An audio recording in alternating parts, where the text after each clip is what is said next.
శత్రువులు ఎక్కడో ఉండరు, మన చుట్టే మన ఇళ్లలోనే తిరుగుతూ ఉంటారంటూ ఓ సినిమాలో త్రివిక్రమ్ చెప్పినట్టు సరిగ్గా రెండు తెలుగు రాష్ట్రాల్లో ఇప్పుడు రెండు రాజకీయ పార్టీలకు చెల్లెళ్ల రూపంలో గండం ఏదైతే ఉందో అది పార్టీ గడప దాకా వచ్చింది. తల్లిదండ్రుల ఆస్తిలో ఆడబిడ్డకు వాటా మన భారతీయుల సంప్రదాయంలో ఒక భాగం. ఎంత పేదవారైనా సరే తమ ఇంటి ఆడపిల్లలకు ఎంతో కొంత ఇస్తుంటారు. ప్రస్తుత కాలంలో ఇది రాజకీయాల్లోనూ అన్నట్టుగా మారిపోయింది. మరీ ముఖ్యంగా చూసుకుంటే తెలుగు రాష్ట్రాల్లో పరిస్థితి దీనికి చాలా అద్దం పడుతుంది. ఇంకా చెప్పాలంటే ప్రాంతీయ పార్టీలో ఆడబిడ్డ వాటా అనేది గట్టిగా ప్రస్తావనకు వస్తుంది. ఇప్పటికే వైసీపీ షర్మిల అనే చెల్లిగండం నుంచి తప్పించుకోలేని పరిస్థితిలో ఓవైపు కొట్టుమిట్టాడుతుంది. ఇక ఇప్పుడు ఇదే సమస్య తెలంగాణలోని బీఆర్ఎస్ పార్టీకి రానుందా అంటే భవిష్యత్తులో ఏదైనా సాధ్యమే అన్నట్టుగా ప్రస్తుత పరిస్థితులు కనిపిస్తున్నాయి. ఇటు ఏపీ విషయం గురించి మనం మాట్లాడితే 2024 ఎన్నికలకు ముందు ఈ చెల్లిగండం షర్మిల రూపంలో వైసీపీని తాకింది.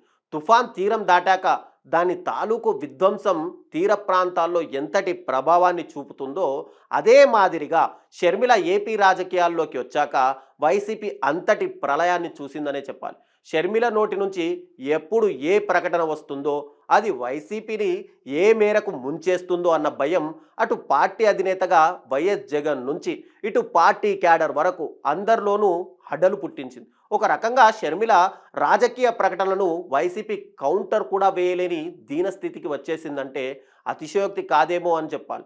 3 ఏళ్ల కిందట ఇదే సమయంలో దివంగత మాజీ సీఎం వైఎస్ రాజశేఖర రెడ్డి కుమార్తె వైఎస్ షర్మిల కూడా రాజకీయంగా సొంత అడుగులు వేసిన సంగతి మనకు తెలిసిందే.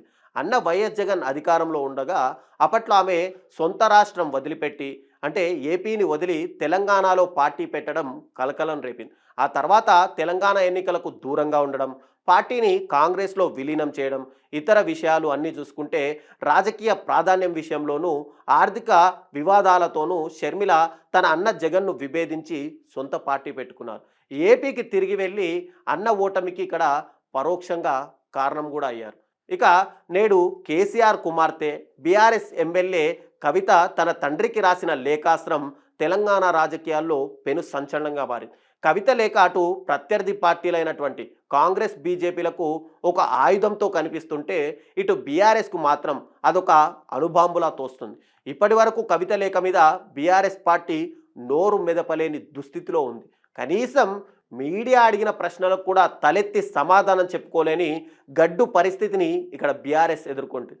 అసలు ఆ లేఖ కవిత రాసిందా లేక ప్రత్యర్థుల సృష్టి అనేదానికి కూడా బీఆర్ఎస్ వద్ద సమాధానం లేదు. అయితే మొన్న మధ్య కవిత ఒక సోది చెప్పించుకునే పేరుతో తన మనసులో ఉన్న ముఖ్యమంత్రి ఆశను బయట పెట్టిందని, జాగృతి పేరుతో కవిత ఎప్పుడూ తన రాజకీయ భవిష్యత్పై జాగృతంగానే ఉంటారని, అందుకు నిదర్శనమే ఇప్పుడు ఈ లేఖ అంటూ కూడా తెలంగాణ రాజకీయాల్లో కవిత లేఖ మీద ఒక పెద్ద చర్చ జరుగుతుంది.